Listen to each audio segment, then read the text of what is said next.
know to put his head down. Oh, Jaxson. He's stuck.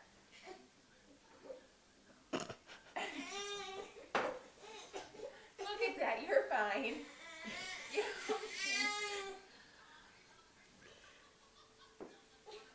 You're okay.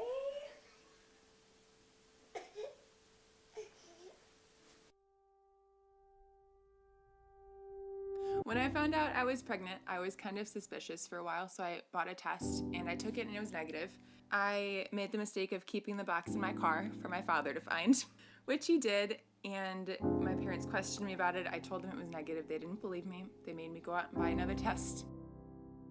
When I saw the test was positive, I didn't know what to think. Everything kind of stopped. I was freaking out to the max. I had no idea what I was gonna do, but I was scared. When I told Jackson's dad I was pregnant, I remember I drove to his house and he got in my car and I just laid it out very bluntly and said, "So, I'm pregnant." And his reaction was anything but good. It was honestly the worst reaction possible. He said, "Are you kidding?" I said no, and he basically said he didn't want anything to do with Jaxson or I, and I told him to get out of my car, and I didn't speak to him. It was really hard going to school knowing that I was pregnant. I was at the point where I couldn't really tell anyone yet, so I was kind of on my own with it. So I was kind of going through motions by myself. I was alone. I mean, I had my family here, but it's different when you're not physically with them. I did really good in school that semester because that's the only thing I had to focus on was school. I didn't have the option to go out and do anything because, well, I was pregnant. When I delivered Jaxson, I ended up being induced, so I went in to the hospital at 5 o'clock p.m. on a Sunday. I started the induction process at about 6:30, 7 o'clock p.m.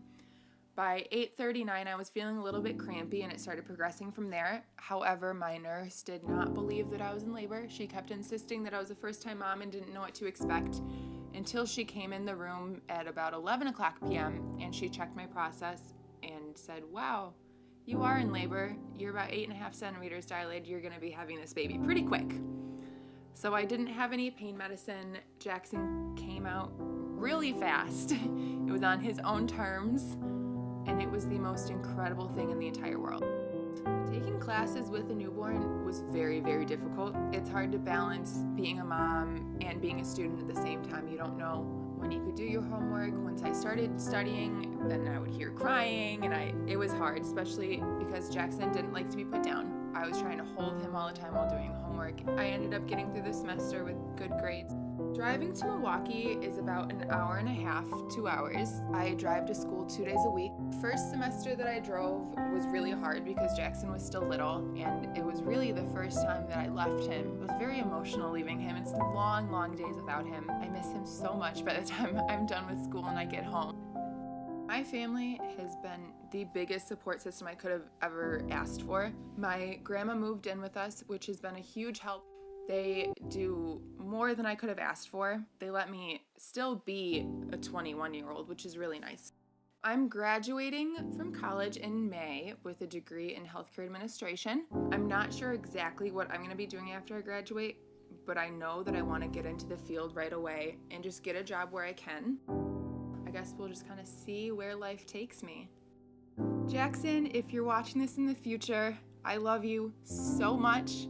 You are my entire world. Thank you for being you, and thank you for choosing me to be your mom.